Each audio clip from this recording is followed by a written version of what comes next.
Okay, next topic है हमारा classical Langevin theory of paramagnetism. Previous lecture में हमने डायामैग्नेटिज्म पढ़ा था। Classical Langevin theory of paramagnetism.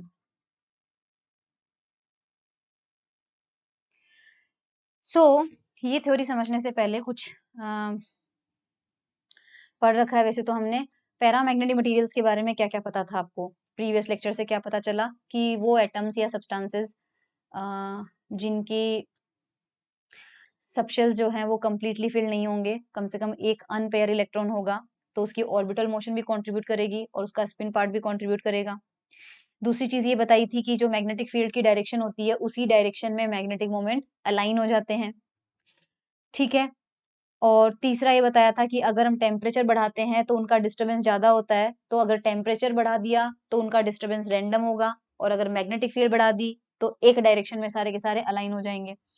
तो यहाँ पर ये कुछ कंसेप्ट हमें पैरामैग्नेटिक मटेरियल्स के बारे में पता है। चलिए स्टार्ट करते हैं कि इस थ्योरी से कैसे मैग्नेटिक ससेप्टिबिलिटी का फॉर्मूला हमें मिलता है। सो आपको इसमें बस एक भी नहीं, आप सिर्फ दो चीजें ध्यान रखना। एक तो according to kinetic theory, according to kinetic theory, ये आपको याद रखना है थोड़ा सा, ये वाला पॉइंट। बाकी कुछ याद रखने को नहीं बोलूंगी, क्योंकि एक अच्छा टीचर वो होता है जो कभी भी ये नहीं बोलता कि ये चीज याद रखनी है, ये समझना नहीं है। सभी समझाने का टाइम नहीं है, क्योंकि ये अपना टॉपिक अपने आप में बड़ा है। So according to kinetic theory, बस एक एक पॉइंट याद रख लेना आप। काइनेटिक थ्योरी के अकॉर्डिंग इक्विलिब्रियम में, इक्विलिब्रियम का मतलब जब किसी मटेरियल पे कोई चारों तरफ से फोर्स नहीं लग रखा होगा, ठीक है। तो अगर मान लीजिए वहां पे इक्विलिब्रियम आ गया है, सो उस वक्त या फोर्सेस लग रहे होंगे तो वो नेट फोर्स जीरो हो जाएगा, बैलेंस हो जाएगा। उस वक्त हमें ये बात पता चल गई अब कि पैरामैग्नेट के अंदर उनके जो मैग्नेटिक मोमेंट होते हैं वो रैंडम होते हैं, इस तरह से रैंडम होते हैं। तो इस सारे अलग अलग एंगल पे हैं, सारे ही क्या है आपके पास अलग अलग एंगल पे हैं। अगर मान लीजिए किसी पर्टिकुलर एंगल की मैं बात करूं कि मैग्नेटिक फील्ड से, मतलब मैग्नेटिक फील्ड एक पर्टिकुलर डायरेक्शन में लगा दो वर्टिकल, और सबका एंगल देखो, इसका एंगल अलग होगा वर्टिकल से, इसका अलग है, इसका देखो 0 ही आ गया, इसका और आ गया 90 से ज्यादा आ गया। According to kinetic theory, equilibrium में ये जो मैग्नेटिक मोमेंट्स हैं, इनका जो एंगल है मैग्नेटिक फील्ड से, अगर वो थीटा से लेके theta plus D theta range में हम देखें, तो हमें ये देखने हैं कि थीटा से लेके theta plus D theta range में कितने नंबर ऑफ एटम्स है जिनका मैग्नेटिक मोमेंट इस रेंज में है। वो जो नंबर होता है, वो जो नंबर होता है अकॉर्डिंग टू काइनेटिक थ्योरी, वो साइन थीटा डी थीटा के प्रोपोर्शनल होता है। This you have to remember. I hope समझ में आ गया। काइनेटिक थ्योरी ये कहती है कि मैग्नेटिक फील्ड से थीटा एंगल बनाते हुए, थीटा और theta plus D theta range में रहने वाले जो एटम्स हैं, उनका जो नंबर है, वो नंबर अगर डीएन से रिप्रेजेंट कर रहे हैं तो एक तो वो साइन थीटा डी थीटा के प्रोपोर्शनल होता है। दूसरा पॉइंट ये है कि अगर मान लीजिए वहां पर आपने मैग्नेटिक फील्ड लगा रखी है और उनके पास खुद के पास मैग्नेटिक मोमेंट है, तो आपने फर्स्ट ईयर में, बीएससी फर्स्ट ईयर में इलेक्ट्रोमैग्नेटिज्म की एक बुक देखी होगी और उसके अंदर आपने पढ़ा होगा कि इलेक्ट्रोमैग्नेटिज्म की भी देखी होगी, उसमें मैग्नेटिज्म के अंदर आपने देखा होगा कि अगर आपके पास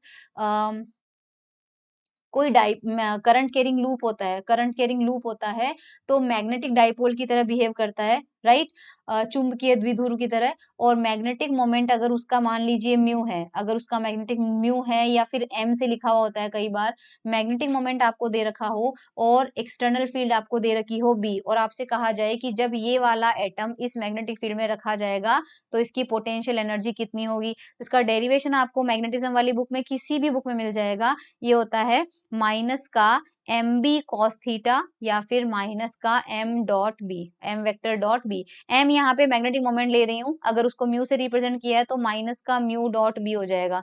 तो ये डेरिवेशन आपको कहीं पर भी मिल जाएगा, बिल्कुल वैसे ही जैसे इलेक्ट्रिक डाइपोल होता है। इलेक्ट्रिक डाइपोल में भी आपके पास यहाँ पर इसी तरह से फॉर्मूला आता है, टॉर्क का आपने देखा होगा। यहाँ पर हमारे पास ये पोटेंशियल एनर्जी का फॉर्मूला याद नहीं रखने को बोल रही हूँ, इसका डेरिवेशन 11-12 के अंदर किसी बुक में भी मिल जाएगा आपको, वहां एनसीईआरटी बुक में भी देख लीजिएगा, शायद वहां मिल जाएगा, या बीएससी फर्स्ट ईयर में तो है ही। पोटेंशियल एनर्जी का फॉर्मूला जो होता है, अगर कोई एटम किसी मैग्नेटिक फील्ड में रखा हुआ है तो पोटेंशियल एनर्जी होती है माइनस का mu B cos theta. Theta वही एंगल है, यानी कि बी अगर इधर है और कोई ये बी है और कोई एटम का मैग्नेटिक मोमेंट म्यू इधर जा रहा है और दोनों के बीच का एंगल थीटा है, तो इस सिस्टम की पोटेंशियल एनर्जी यानी इस पार्टिकल की पोटेंशियल एनर्जी क्या होगी, माइनस का म्यू बी कॉस थीटा होगी। तो काइनेटिक थ्योरी ये कहती है कि ये जो नंबर आपने लिया है, ये जो नंबर आपने लिया है, एक तो वो साइन थीटा डी थीटा के प्रोपोर्शनल होता है और दूसरा ये जो dn है वो e raise to power minus u by k T के भी प्रोपोर्शनल होता है। ये minus u by k T आपको वहां पर भी देखने को मिला होगा। थर्मोडाइनेमिक्स एंड स्टैटिस्टिकल फिजिक्स में मैक्सवेल बोल्ट्जमान डिस्ट्रीब्यूशन अपन पढ़ते हैं। मैक्सवेल बोल्ट्जमान डिस्ट्रीब्यूशन जो हो रहा है वो पूरा काइनेटिक थ्योरी पे बेस्ड होता है हमारे पास वहां पे। और आपने देखा होगा मैक्सवेल ने ये कहा था कि किसी चैम्बर में बहुत सारे एटम जब रैंडमली मूव करते हैं तो उनका जो डिस्ट्रीब्यूशन होता है किसी पर्टिकुलर रेंज में, आपने देखा होगा एक्स से X plus D X range में, या ऐसे पार्टिकल जिनकी वेलोसिटी यू से U plus D U, V से V plus D V, W से W plus D W range में हो, वो जो नंबर होता है वो प्रोपोर्शनल होता है E raise to power minus E upon के टी, जहां पर ई उसकी एनर्जी होती है। बिल्कुल वैसा ही एक्सप्रेशन आपको ये देख लो, dn proportional to e raise to power minus u by के टी लिखा है, क्योंकि वहां पर भी ई एनर्जी है, यहाँ पर भी यू क्या है, मैग्नेटिक पोटेंशियल एनर्जी है। सो इस तरह से हम ये कह सकते हैं कि ds प्रोपोर्शनल टू होगा ई, यू की वैल्यू रख दो यहाँ पे, so minus minus cancel out हो जाएगा और ये हमारे पास आ जाएगा mu B cos theta upon के टी। के यहाँ पे क्या है, बोल्ट्जमान कांस्टेंट, टी है आपके पास टेम्परेचर, थीटा आपको एंगल पता ही है, बी मैग्नेटिक फील्ड है, म्यू मैग्नेटिक मोमेंट है। सो इस पार्ट को और इस पार्ट को कंबाइन करके लिखते हैं, दोनों को साथ में लिखेंगे तो dn प्रोपोर्शनल टू क्या आ जाएगा, dn प्रोपोर्शनल टू आ जाएगा e raise to power mu B cos theta upon के T sine theta D theta.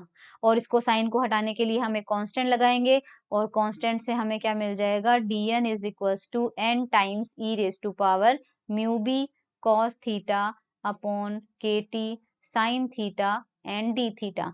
ये हमने यहाँ पे एन कांस्टेंट लगा दिया है, तो यहाँ से हमारा डेरिवेशन शुरू होगा। इसके बाद नहीं बोलूंगी, कुछ भी याद रखो, ठीक है। ये यहाँ तक प्लीज थोड़े से पॉइंट याद रख लीजिएगा ऊपर वाले, अगर वो समझ में ना आए हो तो सीधा याद रख लीजिए। ये हमारी यहाँ पर क्या हो गई, फिजिक्स खत्म, अब हमारी मैथ्स शुरू। सो मैथ्स में मुझे अपन को दिक्कत नहीं आएगी क्योंकि मैथ्स सामने होती है, डेरिवेशन सब कुछ सामने होता है, किसी चीज के लिए ये नहीं बोलना पड़ता रट लो, इसको याद रख लो, मैथ्स का ये अच्छी चीज है। तो हमारे पास ये आंसर आ चुका है, अब हमारे पास सब कुछ आप यहाँ पे जानते हो। अब क्या करना है, अब आपको क्या करना है, ये आपने सपोज मैग्नेटिक फील्ड लगाई, ठीक है, और कुछ एटम्स हैं जिनका मैग्नेटिक मोमेंट की डायरेक्शन ये है और वो आपके पास क्या है, थीटा है। हमें कौन से चाहिए, थीटा से थीटा प्लस, ये dn कौन सा नंबर है, ये वो एटम्स हैं जिनका मैग्नेटिक मोमेंट थीटा से theta plus D theta range में, तो थीटा यहाँ पर बन रहा होगा और ये मान लीजिए आपके पास बड़ा वाला एंगल कितना है, थीटा प्लस डी थीटा। तो ये जो इतना सा एंगल बना है ये कितना होगा, डी थीटा। तो हमें ये देखना है कि इस रेंज में कितने एटम के मैग्नेटिक मोमेंट आ चुके हैं। ये देखो मैंने 4 बनाए हैं, वैसे ये नंबर किससे रिप्रेजेंट कर रहे हैं हम, डीएन से। तो ये है वो डीएन जो हमने यहाँ पर बनाया है। तो हमें क्या निकालना है, अब हम निकालते हैं एवरेज, हमें एवरेज निकालना है। तो मैं आपको एक एग्जांपल देना चाहती हूँ कि सबसे पहले हम क्या करेंगे, यहाँ पर हम एवरेज किसका निकालेंगे। अब यह देखना, average of component of mu of all atoms along B, इस लाइन का मतलब समझिएगा। हमने सबसे पहले एटम लिया म्यू, इस म्यू का क्योंकि ये बीच में जा रहा है तो इसका एक कंपोनेंट वर्टिकल होगा, एक इसका कंपोनेंट बिल्कुल हॉरिजॉन्टल होगा, यानी इसका एक कंपोनेंट मैग्नेटिक फील्ड के परपेंडिकुलर होगा, एक कंपोनेंट मैग्नेटिक फील्ड की डायरेक्शन में होगा। हमें देखना है कि मैग्नेटिक फील्ड कितने एटम्स को अपनी तरफ कितना खींच पाई, तो हम सिर्फ वो कंपोनेंट पे फोकस करेंगे जो मैग्नेटिक फील्ड के परपेंडिकुलर है, ठीक है। सो मैग्नेटिक फील्ड के मैग्नेटिक फील्ड के पैरेलल है, पैरेलल मतलब उसकी डायरेक्शन में, अलोंग द मैग्नेटिक फील्ड। तो आप मुझे बताइए कि अगर म्यू वेक्टर इधर जा रहा है ना, ये म्यू है और अगर ये b है और ये एंगल थीटा है, तो म्यू का कौन सा कंपोनेंट इधर आएगा, कौन सा आएगा, म्यू कॉस थीटा। तो हमें कौन सा कंपोनेंट का एवरेज निकालना है, म्यू कॉस थीटा का एवरेज निकालना है। और हमारे पास बिकॉज हमें जितनी भी पॉसिबल डायरेक्शंस है सबका एवरेज निकालना है। एवरेज हमेशा पूरे का ही निकलता है, पूरे सिस्टम का निकलता है, 2-4 का नहीं निकलता, सबको इंक्लूड करना पड़ता है। तो अगर मैं आपको एक एग्जांपल बोलूं, मुझे आप बताइए कि आपके पास N1 पार्टिकल है जिनकी एनर्जी है E1, N2 पार्टिकल है जिनकी एनर्जी है E2, N3 पार्टिकल है जिनकी एनर्जी है E3, और मुझे बताइए कि एवरेज एनर्जी कितनी होगी।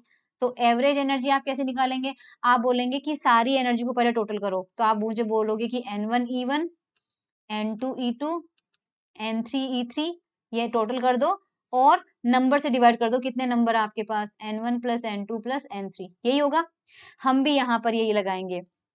हमने यहाँ पर ये म्यू कॉस थीटा जो लिया है, ये म्यू कॉस थीटा कंपोनेंट कितने एटम का होगा, ये कितने एटम का होगा, जितने आपके पास इस डी थीटा रेंज में आ गए, क्योंकि जो डी थीटा रेंज है वो हम बहुत छोटी लेते हैं, इतनी छोटी लेते हैं कि इस रेंज में जितने एटम आए हैं एटलीस्ट हम ये मान के चलेंगे कि उन सब का मैग्नेटिक फील्ड के साथ थीटा एंगल ही बना हुआ है। जबकि एक्चुअल में क्या होगा, किसी का थीटा होगा, किसी का थीटा प्लस 0.0001 टाइम्स डिग्री होगा, राइट। तो थीटा से theta plus D theta range में जितने भी एटम आएंगे हमारे पास, हम उन सब के लिए क्या बोलेंगे, ये सब थीटा एंगल पे है। क्यों बोलेंगे, क्योंकि जो थीटा है वो डी थीटा के सामने बहुत बड़ा है, इतना बड़ा होगा कि सपोज ये है 90 डिग्री और ये एक का 90 डिग्री होगा, दूसरे का होगा 90.00000001, तो इसको भी ऑलमोस्ट 90 मान लो। तीसरे का होगा 90.00000002, इसको भी 90 मान लो। सो कहने का मतलब ये है कि ये जो डीएन नंबर है, ये डीएन पूरा वो नंबर मानेंगे जिनका मैग्नेटिक फील्ड के साथ में एंगल कितना है, थीटा है। अब आप मुझे ये बताइए, इसका मतलब ये हो गया कि डीएन एलिमेंट ऐसे हैं जिनका मैग्नेटिक मोमेंट का कंपोनेंट मैग्नेटिक फील्ड की दिशा में कितना आ रहा है, म्यू कॉस थीटा आ रहा है। डीएन का कितना हो गया, म्यू कॉस थीटा। तो मुझे अगर एवरेज लेना है तो ये एवरेज देखो, मैं एवरेज किस फॉर्म में, यहाँ आपने क्या किया है, समेशन किया है। समेशन किस पे लगाएंगे आप, एन आई ई आई, और नीचे आप किस पे लगा रहे हो, केवल एन आई पे समेशन लगा रहे हैं। क्योंकि मेरे पास इन्फानाइट पॉसिबल डायरेक्शंस है, इसलिए मैं क्या करूंगी, थीटा की वैल्यू पॉइंट सारे कवर करने के लिए समेशन नहीं लगाएंगे, अब हम इंटीग्रेशन के फॉर्म में लिखेंगे। तो हमें जो एवरेज म्यू मिलेगा, एवरेज म्यू हमें मिलेगा, हमने लगाया इंटीग्रेशन। अब आप देखिए, समेशन की बजाय तो लगा दिया हमने इंटीग्रेशन। यहाँ आता है नंबर जिनकी एनर्जी है ई आई, यानी ये एन आई वो नंबर ऑफ एटम्स है जिनकी एनर्जी होती है ई आई। उसी तरह से मेरे नंबर हो गए डीएन, और ये डीएन वो होंगे जिनका मैग्नेटिक मोमेंट कितना है, म्यू कॉस थीटा। डिवाइड आपने किया समेशन एन आई से, तो इंटीग्रेशन क्या करना है, ये डीएन का, ये देखिए एवरेज का ये फॉर्मूला हम लेके चलेंगे। अब एवरेज हमारे पास यहाँ पे इंटीग्रेशन की लिमिट हमें लगानी है, तो थीटा की वैल्यू बदलती जाएगी। सो मैग्नेटिक फील्ड अगर आपने इस दिशा में लगाई है, तो कोई एटम जो है या तो वो बिल्कुल मैग्नेटिक फील्ड के पैरेलल हो सकता है, या एक्सट्रीम केस में क्या होगा, वो बिल्कुल उसके एंटी पैरेलल हो जाए। तो थीटा की वैल्यू ऊपर से नीचे तक जाएगी, तो मैक्सिमम थीटा की वैल्यू 360 नहीं लेनी है अपन को, कितनी लेनी है, 180 लेनी है। क्योंकि 180 में दो एक्सट्रीम केस आ जाता है, एग्जैक्ट मैग्नेटिक फील्ड के पैरेलल और एग्जैक्ट मैग्नेटिक फील्ड के एंटी पैरेलल। सो इसलिए हम यहाँ पर लिमिट कितनी जाएंगे, 0 to पाई। आई होप समझ में आ गया। अब हम ऊपर से n की वैल्यू पुट कर देते हैं, तो n की वैल्यू थी n, dn की वैल्यू में n हमारे पास था n e raise to power mu B cos theta by के T sine theta D theta, ये तो था dn। dn के अलावा मल्टीप्लाई किससे करना है, म्यू कॉस थीटा से करना है। यहाँ पर भी n e raise to power mu B cos theta by के T sine theta D theta, और ये लिमिट लग जाएगी आपके पास 0 to पाई, और ये भी आ जाएगी 0 to पाई, और ये हमें दे देगा मैग्नेटिक मोमेंट का average in the direction of magnetic field. ये हमें मैग्नेटिक मोमेंट दे रहा है मैग्नेटिक फील्ड की डायरेक्शन में, उसी की डायरेक्शन में है, इसलिए हमने कॉस कंपोनेंट लिया है। अब इस इंटीग्रेशन को सॉल्व करना भारी काम है, इसलिए हम सबसे पहले क्या करेंगे, जो टर्म्स आपके पास कांस्टेंट है उनको तो हटाओ। देखो n जो है कैपिटल N बेसिकली क्या था, नंबर ऑफ एटम्स पर मतलब टोटल नंबर ऑफ एटम्स है या number of atoms per unit volume जो है वही हम लेके चलेंगे यहाँ पे। तो number of atoms per unit volume अगर अपन लेके, क्योंकि ये देखो कांस्टेंट था, ऑल्दो हमने ये प्रोपोर्शनलिटी कांस्टेंट में लगाया है, लेकिन यहाँ पर ये n जो है वो किसका रोल प्ले करेगा, number of atoms per unit volume का भी करेगा। तो that is a constant, theta पे डिपेंड नहीं करता है टोटल नंबर थोड़ा ना कम ज्यादा होंगे, आगे पीछे कोई एटम जाएगा तो नंबर तो ना चेंज हो जाएगा उसका, तो n कैंसिल आउट हो जाएगा n से। अब हम यहाँ पर कुछ सब्सटीट्यूशन करेंगे इंटीग्रेशन को आसान बनाने के लिए। तो लेट म्यू बी अपॉन के T is equal to x. अगर मान लीजिए हमारे पास क्या हो जाता है, ये x हो जाता है, सो एवरेज ऑफ म्यू हमारे पास कितना आ जाएगा, mu cos theta E raise to power x cos theta sine theta D theta, और यहाँ पे आ जाएगा E raise to power x cos theta sine theta D theta. Limit में बाद में लगा दूंगी, ठीक है। अब हमें इसको सॉल्व करने के लिए let I is equal to, नया substitution, 0 to pi E raise to power x cos theta sine theta D theta. जो डिनोमिनेटर में है इस पूरी क्वांटिटी को मान लीजिए आई। अगर ये आई है तो मैं दोनों साइड में डिफरेंशिएशन कर रही हूँ विद रेस्पेक्ट टू एक्स, ठीक है, एक्स के रेस्पेक्ट में। तो लेफ्ट हैंड साइड में क्या हो जाएगा, D I upon D X हो जाएगा। अब राइट हैंड साइड में देखिए आप, राइट हैंड साइड में आपको क्या मिलेगा, राइट हैंड साइड में बेसिकली आपको x के रेस्पेक्ट में करना है, इसलिए इंटीग्रेशन का कुछ भी नहीं बिगड़ेगा, क्योंकि इंटीग्रेशन किसके रेस्पेक्ट में हो रहा है, थीटा के रेस्पेक्ट में, जबकि डिफरेंशिएशन क्या कर रहे हो, x के रेस्पेक्ट में। तो इंटीग्रेशन का आपको कोई कब ऐसा मत करना कि इंटीग्रेशन और डिफरेंशिएशन के साइन कैंसिल आउट हो जाएंगे, वो कैंसिल आउट तब होते हैं जब आपका इंटीग्रेशन भी थीटा के रेस्पेक्ट में हो और डिफरेंशिएशन भी थीटा के रेस्पेक्ट में हो। लेकिन हम यहाँ पर इंटीग्रेशन थीटा के रेस्पेक्ट में कर रहे हैं, डिफरेंशिएशन बिल्कुल ही अलग एक्स के रेस्पेक्ट में। तो हमें सिर्फ इसका डिफरेंशिएशन करना है, बाकी चीज एज इट इज कांस्टेंट रहेगी। तो इंटीग्रेशन की जगह इंटीग्रेशन रहेगा, ई की पावर एक्स कॉस थीटा, इसका एक्स के रेस्पेक्ट में करना है, तो कॉस थीटा कांस्टेंट की तरह आएगा, तो कांस्टेंट जो होता है वो बाहर आ जाता है, तो कॉस थीटा बाहर आ जाएगा और वापस ई की पावर एक्स कॉस थीटा जो है वो उसका एज इट इज हो जाएगा। क्योंकि ई की पावर अल्फा एक्स का क्या करते हो, अल्फा ई की पावर अल्फा एक्स ही तो करते हो, यहाँ अल्फा की जगह क्या है हमारे पास, कॉस थीटा है बस। तो यहाँ आ जाएगा इंटीग्रेशन में cos theta E raise to power x cos theta sine theta D theta, ये हमारे पास हो जाएगा, राइट। ये आई होप हमारे पास हो जाएगा। अब हमारे पास D I by D X हो चुका है, तो हम इस जो ऊपर हमें मिला है एक्स म्यू के एवरेज को क्या लिखेंगे। सो म्यू क्या था हमारे पास, देखो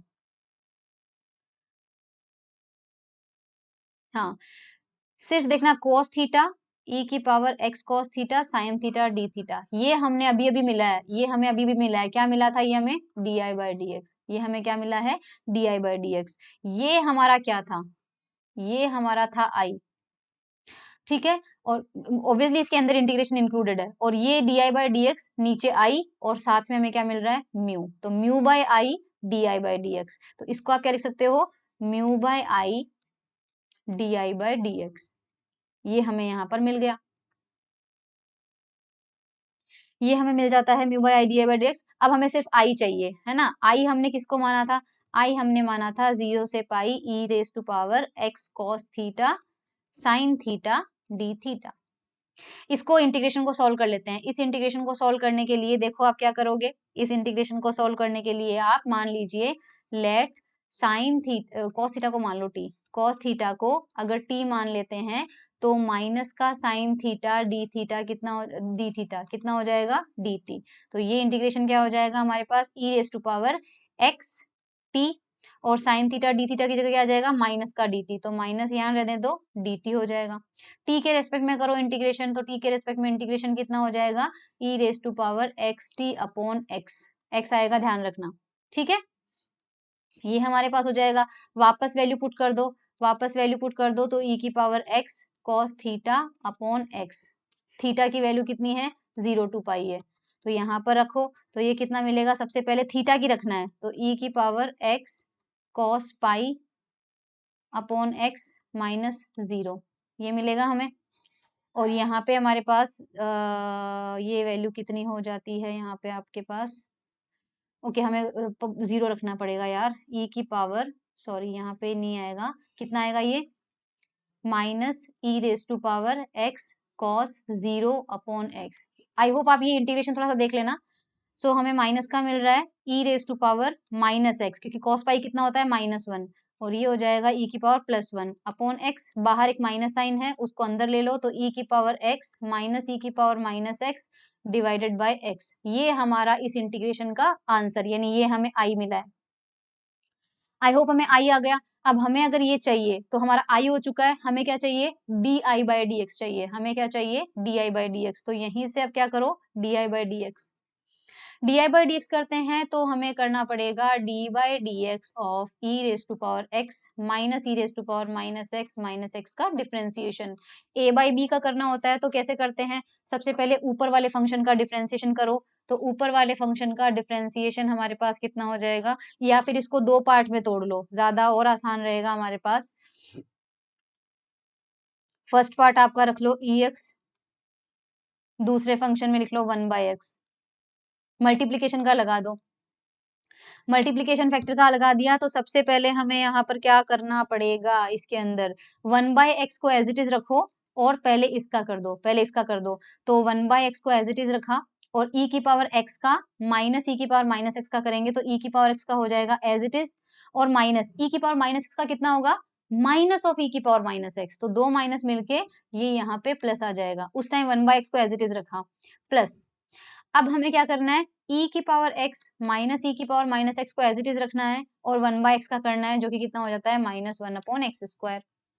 तो ये हमारे पास हो जाएगा e की पावर x प्लस e की power minus X upon X minus e की power x minus X upon X square.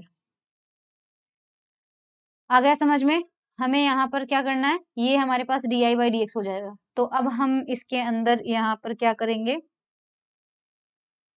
और हम इसमें क्या कर सकते हैं, हाँ बस म्यू की वैल्यू निकालिए। अब म्यू की वैल्यू थी mu upon I D I upon D x, value put करते हैं।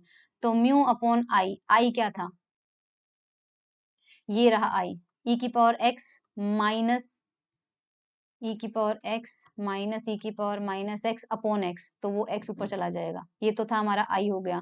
D I by D X में ई की पावर एक्स प्लस ई की power minus X upon X E की पावर एक्स माइनस ई की power minus X upon X square.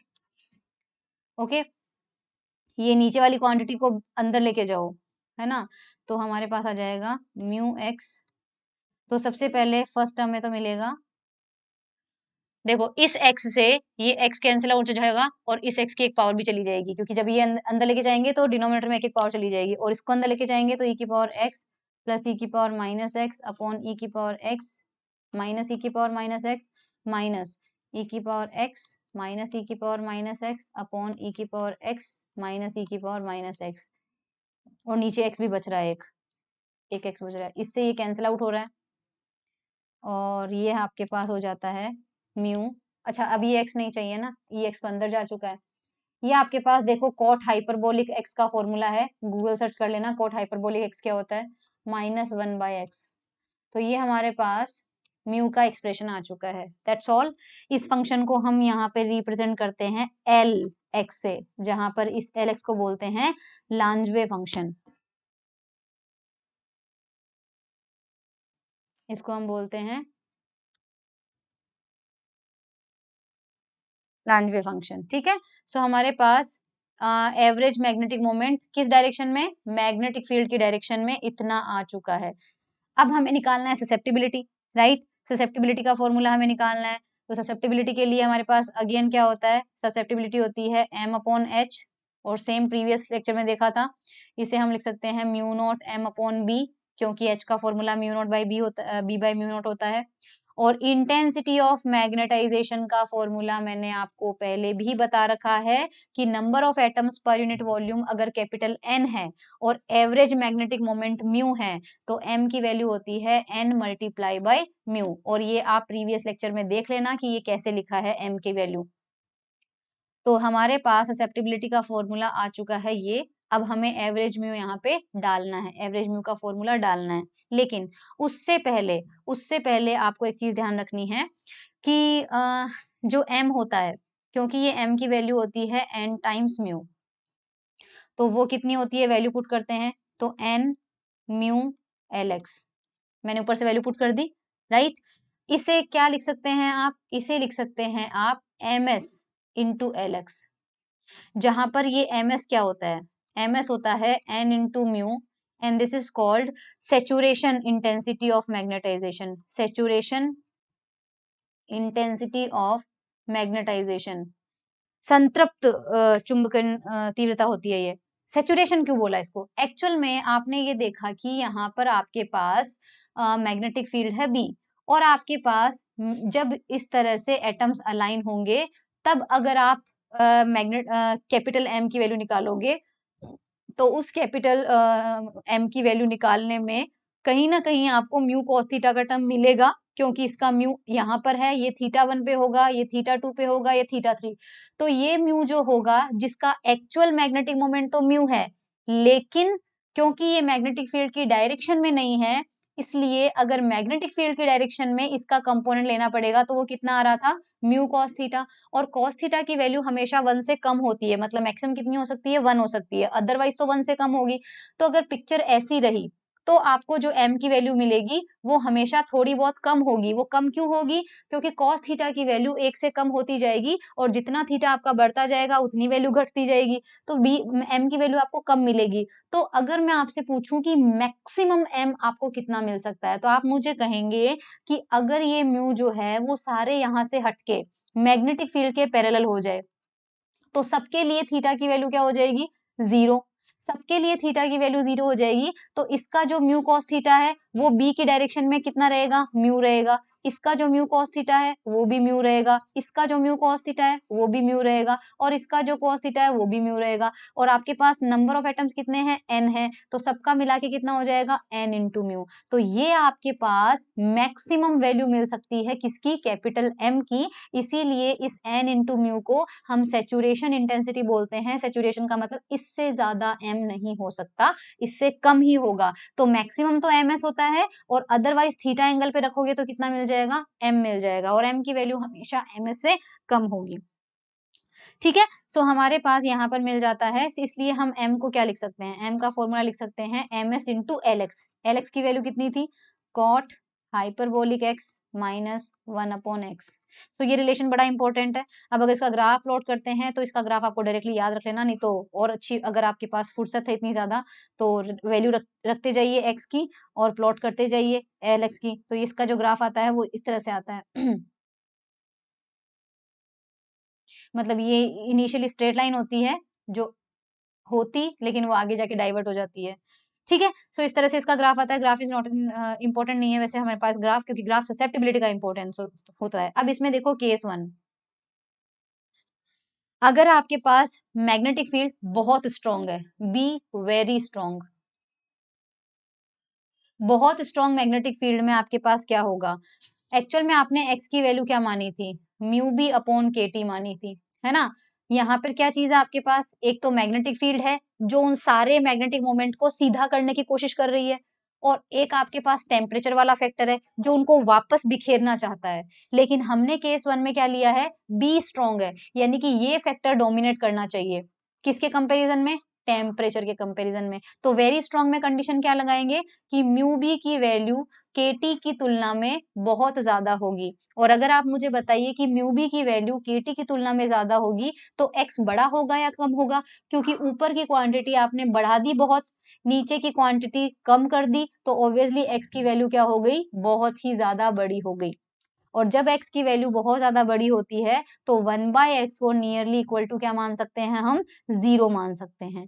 और x की value जब बहुत ज्यादा बड़ी होती है तो 1/x तो हो जाता है 0। और कॉट हाइपरबोलिक x को देख लेते हैं। कॉट हाइपरबोलिक है देखो e की पावर x प्लस e की पावर माइनस एक्स, यहाँ पे है e की पावर x माइनस e की पावर माइनस एक्स। x की वैल्यू बहुत लार्ज है, लार्ज होने का मतलब चलो मान लो x की वैल्यू ऑलमोस्ट इन्फिनिटी है, तो यहाँ पर क्या होगा, e की पावर माइनस इन्फिनिटी क्या होता है, 1 अपॉन e की पावर इन्फिनिटी, और किसी की भी पावर इन्फिनिटी इन्फिनिटी होती है और वो कितना हो जाता है, 0। तो ये वाला पार्ट 0, ये वाला पार्ट 0, e की पावर x अपॉन x हो गया, दोनों एक दूसरे के कैंसिल आउट होके कितना हो गया, 1 हो गया। यहाँ पर हम e की पावर इन्फिनिटी रख के इन्फिनिटी नहीं करते हैं, अगर कैंसिलेशन हो रहा है तो हम कैंसिलेशन करते हैं, नहीं तो फंक्शन डाइवर्ट हो जाएगा, इसलिए। तो यहाँ पर 1 वैल्यू मिल रही है, तो हमारे इस केस में m की वैल्यू कितनी आएगी, m की वैल्यू थी mx cot hyperbolic x minus 1/x। So cot की वैल्यू तो आपने देख ली, ms के 1 के बराबर है और वो 0 है, तो इसकी वैल्यू कितनी मिल रही है, ms। यानी बहुत स्ट्रॉन्ग फील्ड में m की वैल्यू मैक्सिमम मैग्नेटाइजेशन हो जाता है। और वो बात सही भी है, क्योंकि देखो अगर आपने मैग्नेटिक फील्ड इधर लगाई है तो टेम्परेचर क्या कर रहा था, उनको रैंडमली ओरिएट कर रहा था कि तुम इधर उधर जाओ। लेकिन अगर हम इस बी की वैल्यू बढ़ाते जाएंगे तो इनके ऊपर ज्यादा से ज्यादा फोर्स लगेगा और मैग्नेटिक फील्ड इन्हें अपनी दिशा में लाने की कोशिश करेगी। और अगर आपने बहुत स्ट्रॉन्ग मैग्नेटिक फील्ड लगा दी है तो ये सब के सब अब क्या होंगे, ऐसे आ जाएंगे, ये सारे के सारे क्या आ जाएंगे, मैग्नेटिक फील्ड की डायरेक्शन में आ जाएंगे। और इस कंडीशन में आपको जो सैचुरेशन हो जाएगा वो मिल जाएगा। इसलिए देखो m की वैल्यू किसके बराबर आ गई, ms की वैल्यू के बराबर आ गई। केस 2 लेते हैं। केस 2 में हमारे पास क्या है कि अगर आपके पास मैग्नेटिक फील्ड वीक है, ठीक है, weak magnetic field, weak magnetic field. अब इस कंडीशन में देखना क्या सिचुएशन होती है। वीक में हमारे पास म्यू बी की वैल्यू कम रहेगी केटी से, मतलब टेम्परेचर वाला फैक्टर डोमिनेट करेगा, मैग्नेटिक फील्ड उससे लड़ नहीं पाएगी। तो इस कंडीशन में जो एक्स होता है जिसकी वैल्यू हमने कितनी मानी थी, म्यू बी अपॉन केटी, वो क्या हो जाएगा, एक्स के कंपैरिजन में बहुत कम हो जाएगा। जब एक्स के कंपैरिजन में बहुत कम हो जाएगा तो ऐसी सिचुएशन में अगर हम कॉट हाइपरबोलिक की वैल्यू देखें तो देखो एक्चुअल में आपने देखा होगा साइन एक्स में और कॉस एक्स में और ई की पावर एक्स में इनके एक्सपांशन की सीरीज आपने देखी होगी। अगर ये क्वांटिटी जो है बहुत छोटी ले ली जाती है, एक्स की वैल्यू बहुत कम ली जाती है, तो इनके एक्सपांशन यूज किए जा सकते हैं। और जैसे कि ई की पावर एक्स का होता है 1 plus x square upon 2 factorial plus x cube by 3 factorial and so on. उसी तरह से अगर आप सीरीज देखें तो गूगल पे देखिएगा कोट हाइपरबोलिक एक्स का एक्सपांशन देखना। तो कॉट हाइपरबोलिक एक्सपांशन में अगर x की वैल्यू बहुत कम होती है तो जो पहले दो टर्म होते हैं वो होते हैं 1 प्लस एक्स बाई 3 और आगे सीरीज है, बहुत सारे आगे टर्म्स हैं, मुझे याद नहीं है, आप गूगल पे वो सीरीज देख लीजिएगा। तो कॉट हाइपरबोलिक एक्स का एक्सपांशन हम यूज करेंगे तो m की वैल्यू कितनी आ जाएगी, ms cot hyperbolic x minus 1/x, ये हमें मिला था, वैल्यू पुट करते हैं तो ms 1/x plus x by 3 minus 1/x, बाकी टर्म अवॉइड कर देंगे। तो ये हमारे पास आ रहा है ms x अपॉन 3। अब हम सबसे पहले ms की वैल्यू पुट करते हैं और x की वैल्यू पुट करते हैं। ms की वैल्यू थी हमारी n टाइम्स म्यू, ठीक है, और बाय 3 आ जाएगा। x की वैल्यू हमारे पास थी म्यू बी अपॉन के टी, म्यू बी अपॉन के टी 3 ऑलरेडी है, तो हमारे पास हो जाता है ये N mu square B upon 3 k T. ये हमें n की वैल्यू मिल रही है। काई हमारे पास कितना था, काई हमारे पास था mu not m upon B, तो m की वैल्यू पुट कर देते हैं। So mu not upon B, ये म्यू जीरो ध्यान रखना परमिएबिलिटी है, जबकि म्यू क्या है, मैग्नेटिक मोमेंट है। तो don't get confused, mu naught आपके पास परमिएबिलिटी थी, बिल्कुल अलग चीज है, और म्यू हमारे पास है मैग्नेटिक मोमेंट, बिल्कुल ही अलग चीज है। So mu not upon B, N की वैल्यू पुट कर देते हैं, N mu square B upon 3 k T. तो हमारे पास बी से बी कैंसिल आउट हो रहा है और फॉर्मूला आया है mu not N mu square upon 3 k T. ये काई का फॉर्मूला आता है फॉर पैरामैग्नेटिक मटीरियल्स। क्या पता चलता है, देखो एक तो काई जो है वो बी पे डिपेंड नहीं कर रहा है, मैंने कल वाली टेबल में रिजल्ट में आपको बताया था, लेकिन टेम्परेचर पे डिपेंड कर रहा है, जबकि डायामैग्नेट के केस में टेम्परेचर पे भी डिपेंड नहीं कर रहा था। Also as you can see जो ये है इसमें म्यू नॉट कांस्टेंट है, एन कांस्टेंट है, म्यू कांस्टेंट है, के कांस्टेंट है, 3 कांस्टेंट है। So we can write chi is equal to C by T, जहां पर सी आपका क्या है, mu not N mu square upon 3 k, और इसको हम बोलते हैं क्यूरी कांस्टेंट। क्यूरी कांस्टेंट क्यों बोलते हैं, क्योंकि हमें पता है, मैंने ग्राफ बताया था आपको, पैरामैग्नेट के लिए ससेप्टिबिलिटी और टेम्परेचर का जो ग्राफ होता है वो इस तरह से जाता है, ससेप्टिबिलिटी टेम्परेचर के इनवर्सली प्रोपोर्शनल होती है। ये हमारे पास क्यूरी लॉ होता है, ठीक है, दिस इज कॉल्ड, या ये जो रिजल्ट आपको मिला है this is called Curie law of paramagnetism, जो बिल्कुल ऐसा ही एक्सपेरिमेंटल ग्राफ आता है और वो क्लासिकल थ्योरी ने एक्सप्लेन भी कर दिया। ये ध्यान रखना, एग्जाम में कई बार आपको पूछा जाता है कि काई वर्सेस टी का ग्राफ कैसा होगा, तो वो तो इस तरह से होगा, जैसे जैसे टेम्परेचर बढ़ेगा काई आपका डिक्रीज हो रहा है तो इस तरह का ग्राफ। लेकिन कई बार पूछ लिया जाता है कि 1 बाय काई का और टी का ग्राफ कैसा होगा। सो आप देखिए एक बार, काई इज इक्वल टू आपको क्या मिला है, सी बाई टी, तो 1 बाय काई कितना मिलेगा, टी बाई सी, सी तो कांस्टेंट है और ये आपका है वाई एक्सिस पे, ठीक है, ये आपका एक्स एक्सिस पे, साथ में है 1/c, 1/c क्या होता है, कांस्टेंट होता है, सपोज उसको ले लो, तो y इज इक्वल टू आपको क्या मिल रहा है mx, इसलिए ये ग्राफ कैसा आता है, स्ट्रेट लाइन, बिल्कुल स्ट्रेट लाइन। ठीक है, सो ये 1/chi वर्सेस t का है और ये chi वर्सेस 1/t का है, तो ये आपको ध्यान रखना पड़ेगा। सो काफी अच्छी खासी थ्योरी थी, लेकिन कुछ कमियां रह जाती है, तो आप बुक से पढ़ लीजिएगा कि कुछ सब्सटेंसेस के पैरामैग्नेटिक बिहेवियर को तो एक्सप्लेन कर गई है थ्योरी, और कुछ पैरामैग्नेटिक सब्सटेंस के बिहेवियर को एक्सप्लेन नहीं कर पाई। तो जिनको ये कर पाई उसके कुछ एग्जांपल मैं बस बोल रही हूँ, I am not writing down. Gadolinium sulphate को एक्सप्लेन कर एक्सप्लेन कर पाई थी, गैडोलियम सल्फेट का। गैसेस के पैरामैग्नेटिज्म को एक्सप्लेन कर पाई, डाइल्यूट सॉल्यूशन को कर पाई, लेकिन किसको नहीं कर पाई, ये नहीं कर पाई टेम्परेचर, मतलब ये जो टेम्परेचर डिपेंडेंस आ रही है, ये ग्राफ जो आ रहा है वो सॉलिड्स का, क्रिस्टल्स का, ठंडी गैसेस का, और काफी हाई कंसंट्रेशन वाले जो सॉल्यूशन होते हैं उनके लिए ये मतलब एक्सप्लेनेशन जो है वो सही से नहीं दे पाई ये थ्योरी। उसका कारण था कि इसमें कुछ कमियां थी। तो शॉर्ट कमिंग्स देख लो, एग्जाम में बस ये पूछा जाता है कि थ्योरी को एक्सप्लेन करिए और उसकी कमियां लिखिए। तो शॉर्ट कमिंग में आपको एक तो पहली चीज ये ध्यान रखनी है कि ये जो मैग्नेटिक मोमेंट सारे एटम के माने थे, एक्चुअल में इस थ्योरी ने ये बोल दिया था कि अगर मैग्नेटिक फील्ड आपने इधर लगाई और इधर कोई एटम जा रहा है, इधर कोई एटम है, इधर कोई एटम है, इसका मैग्नेटिक मोमेंट भी म्यू ले लिया था, इसका भी म्यू ले लिया था, इसका भी म्यू ले लिया था और इसका भी म्यू ले लिया था, यानी कि सबके जो मैग्नेटिक मोमेंट हैं वो क्या कर लिए थे, सेम ले लिए थे। जबकि एक्चुअल में सबके मैग्नेटिक मोमेंट सेम नहीं होते हैं, वो डिपेंड करते हैं।